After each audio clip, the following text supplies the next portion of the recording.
got you and your vibes in my mind, I can't get them out. No matter how hard I try, I need you and your heart. Nasa Lodinshed pala kami ngayon kasama aking mga anak dahil maghanap pa ako ng costume ni Fiona. Hindi ko pa rin wala kami nabili kahapon, kaya ngayon sana mamabili kami dito, kaya bukas gagamitin na ni Fiona. Wala? Wala, das war teuer, Mäuschen. Ikaw na lang dito, oh.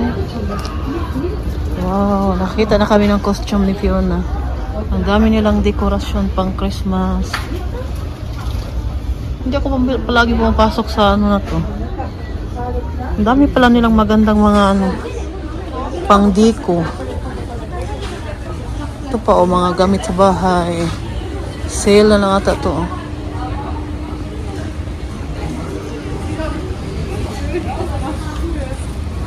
Yun na, bakin di Muffins. Was kostet die? 1 Euro. Ey, Papa, da kannst du super Ja, Magkuha ako ng isa. Mein Kostüm schon. Also, Magkuha ako das ng vom letzten Jahr. Das ist Kasi hindi ay nahulin siya. 50 times. einfach ziehen, oder? Nein, du musst da. Mama, Ja, ziehen. können wir die auch? Wie viel kostet das? Bina 1 Euro na nehmen wir die. Stimmt mehr nicht, oder? Doch. 3 Euro. Nein, das ist doch. Gawin nilang diko. Oh. Ah, di. LED-Ballons. Guck mal, di, guck mal. Mein Gesicht, das ist ganz schwitzen. Philipp, soll ich mit dein Gesicht so machen? Nein. Das ist doch nur so Aufgeklebt. aufgeklebt. So, was haben wir hier denn? Ayaw ni Philip. Fenster. Wow, Philip.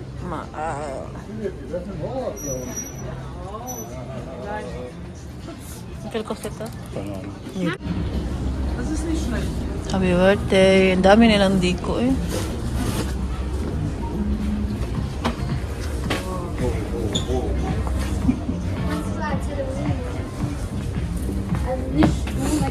Nakita nga namin yung hinahanap namin ni Fiona.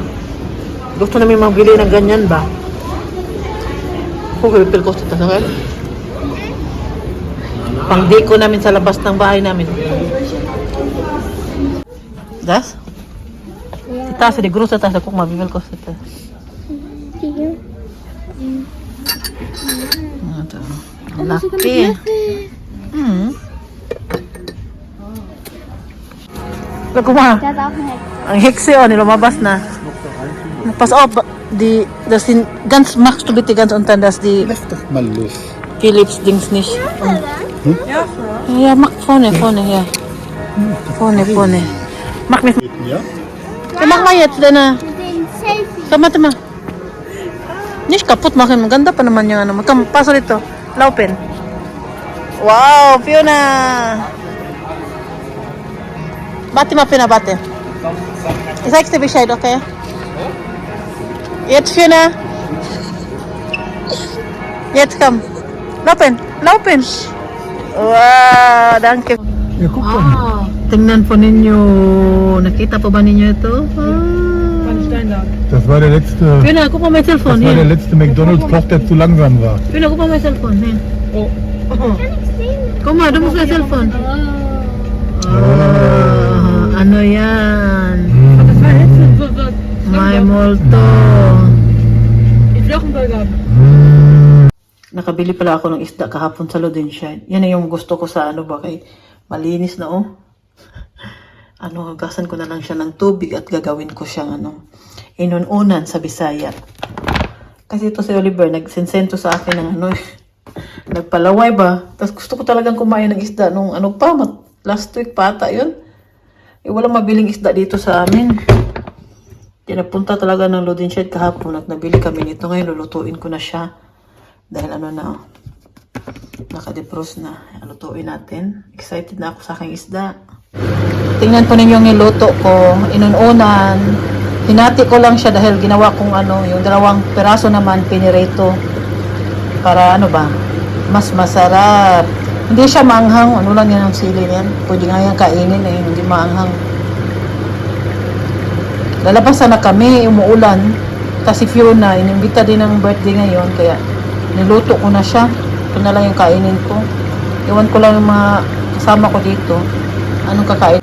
Nag-request pala si Oliver nito. Oliver, ito, luto na. Kain na tayo, Oli. Kung malapit ka lang, Oliver, kung magkapit-bahay lang sana tayo, maghatid sana ko sa'yo ng isang ano dito, isang perasong inununan. Tapos ano ba, partnera ng kape, sa sarap ng kain ko ngayon. Tamang-tama, hindi pa ako nagtanghalian. Yan na, luto na ang piniritong isda. Kain po tayo. Ang sarap ng ulam ko ngayon. Ewan ko kung si Michelle gustong-gusto to.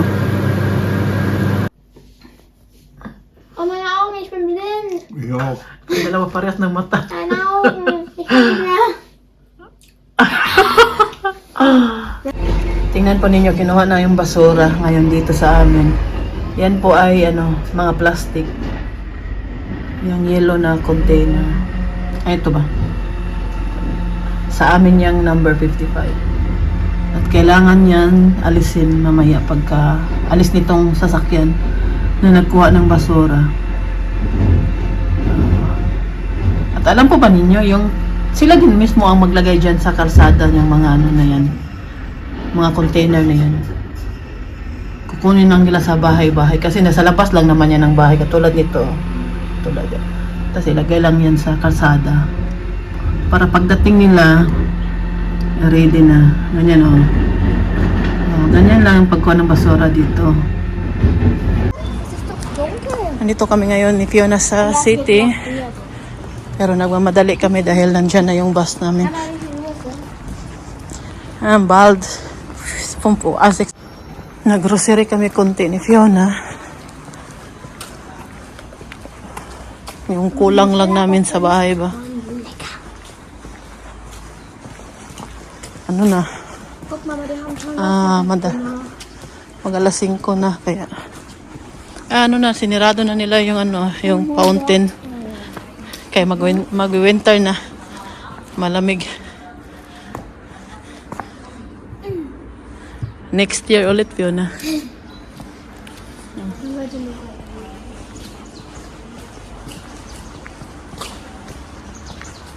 Palaging action talaga to si Fiona eh. Mag-skateboard daw siya. Dito pala ako nagpapalinis ng aking kuko. Next week, mayroon akong appointment dyan. Sirado sila ngayon. Sirado sila ngayon, Lunes. Sirado pala to Lunes. Kasi normally nagsirado yan sila alas 6, alas 5, mag-alas 5 pa naman. Diyan ako nagpapapedicure. At ano na siya, may kasama ng puts pa. Ano lang yung bayaran ko? 38 euro. Oh, tahimik ng lugar namin, no? Kunti lang yung mga tindahan. Pero meron naman kaming tindahan dito na malaki siya. Mga damit ang tinda. May lang may kamahalan kay branded man. Branded man ang tinda nila. Meron din naman mga mura pero yung iba pumupunta talaga minsan sa H&M. Minsan sa ibang city. Ito. Punta na tayo doon. Kaya madarating na yung bus natin. Maiwan pa. Mag-antay na naman ng 30 minutes. Madali na lang magdilim ngayon kay winter time na.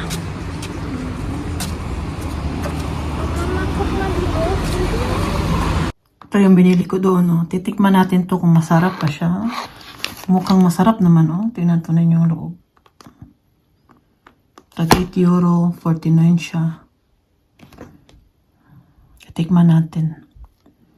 At meron siyang mangga. Luto na ang bihon na merong hipon. Yan ang luto ko ngayon. Kami lang dalawa ni Michelle kakain ito. Yan.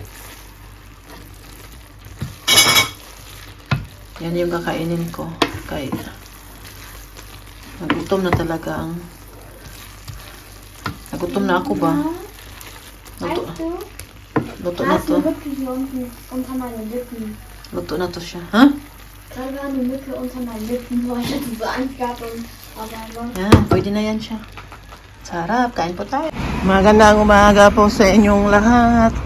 Punta kami sa eskwelahan ni Philip ngayon. Pinatawag kami sa teacher nila. Hindi po, joke lang. Kasi meeting ngayon. Nila ba? Sabihin nila kung si Philip sa grado niya sa eskwelahan, kung okay lang ba lahat. Ganyan kasi dito eh. Pupunta tayo. Pagkatapos kay Philip, si Michelle naman. Pares lang kasi ito sila ng pares lang sila ng eskwelahan ba?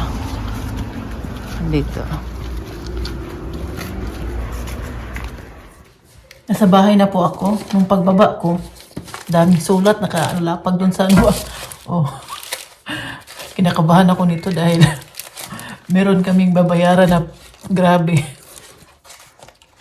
Maiyak-iyak ka sa babayaran mo ba?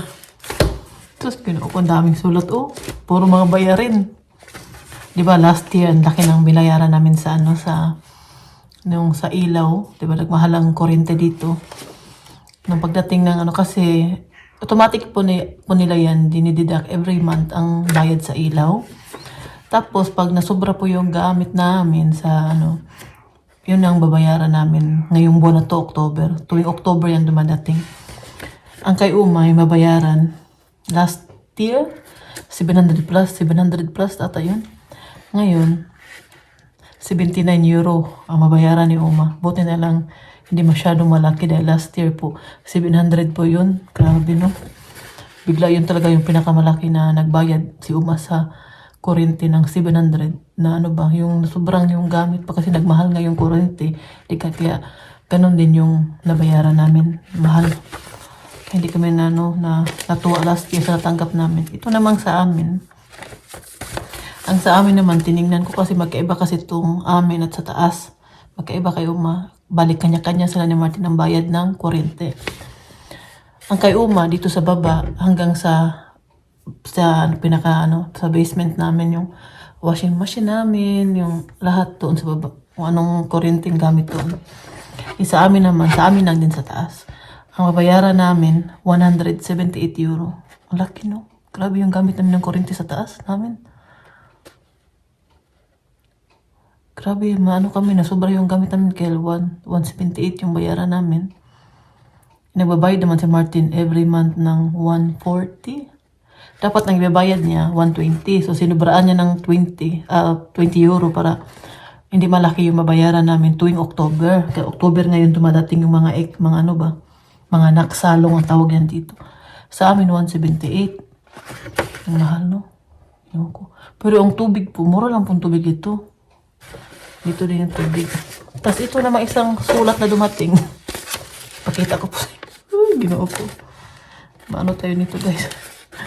Pakita ko po sa inyo magkano yung babayaran namin. Ito yung pinakamalaking babayarin namin buwan na to. I-cash pa naman to. Cash to babayaran ma. Kahapon lang kami napakarga ng oil sa heater namin. Dahil mura. Siya, 97 cents lang 1 liter. Nagpakarga kami kahapon. Dumating agad yung ngayon, yung babayaran. Ang bilis. Mabilis pa sa alas 4. Ano ba itong cellphone ko parang siya. Ipakita ko po sa inyo yung babayaran namin. Ito ang babayaran namin. Nagpakarga po kami kahapon ng 2,500 liter na oil sa aming heater para makasurvive kami sa darating na winter.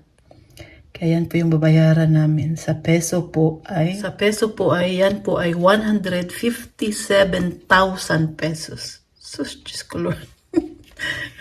Ay, ito talaga yung pinakamalaking babayaran namin yung buwan na to.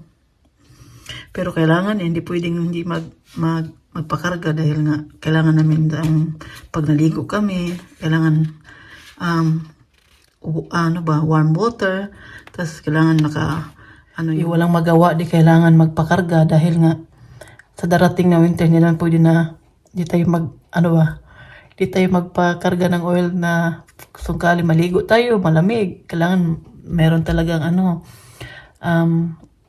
ang gamit namin dyan sa aming dapat warm water, di ba? At dapat yung heater naka-on din pag naliligo dahil malamig. Alam naman po niya dito sa Germany pag usapan ng lamig talaga. Kaya walang magawa. Every year po kami nagpapakarga ng ganyan po dito sa amin. Noon, yun babayaran nila Uma. Nung last 2 years ago ata yun, malapit mag 4,000 euro yung nabayaran nila.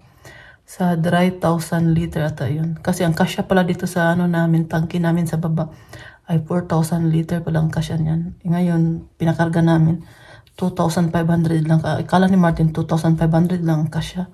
Di pala, 4,000 pala ang kasya dyan. Kaya, okay na lang din dahil kahit papaano nakapakarga na kami at hindi na kami ginawin sa darating na winter. At nagpapasalamat naman tayo na na ay ginoo ko basta ako na pagdating ko itong mga sulat talaga yung sa akin ba sumalubong sa akin dami talaga nakalapag sa baba ba kasi yung namin diretso talaga sa baba ng bahay namin. Wala kami yung box na, iba kasi may box sila, tapos binubuksan lang nila, mayroon silang susi. Ako kasi diretso talaga sa baba namin, yung sa floor namin sa baba. Yung pagpasok ko, pagdating ko ngayon, sabi ko, oy, ang dami nito Puro to babayarin. Meron lang mga hindi babayarin.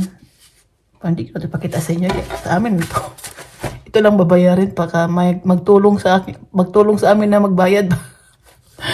May joke lang. Ako po muna ay magluluto dahil ang mga anak ko gutom na. Pag tuwing dumadating yan sila galing sa eskwelahan, gutom talaga yan sila. Kaya kailangan, minsan wala pa akong luto, naduwating na sila. Pero kumakain naman yan sila sa eskwelahan nila. Doon yan sila nagtanghal, mag-lunch ba. Kaya magluto na ako para sa gabi naman. Palaging gutom itong mga anak ko. Kaya kailangan magdubling kayod namin ni Martin. Kaya mga anak namin palaging gutom. Ayun lang po muna po may share ko po sa inyo. Walang masyadong ganap dahil alam naman po ninyo, balik eskwela na yung mga anak ko ngayong week na to. At dito lang tayo sa bahay, Martin nagtrabaho. At ako naman ngayon mag-alaga na naman kay Uma, maya-maya. Ay prepare ko na din yung pagkain niya para makakain na siya. Ako na may magluto na at saka itong mga bagong ng mga anak ko. Binigyan sila ng bagong para sa savings account nila ba. At binigyan din sila ng bagong alkansya. Kailangan nila mag-ipon ulit. Dapat mag-ipon sila para sa kanila din naman yan, di ba? Ito yung pinili ni Fiona na bigay doon sa bangko. Kaya, yun lang. Maraming salamat po sa inyong panonood at sa walang sawang suporta sa akin. Mag-iingat po kayo palagi. Bye! Live in the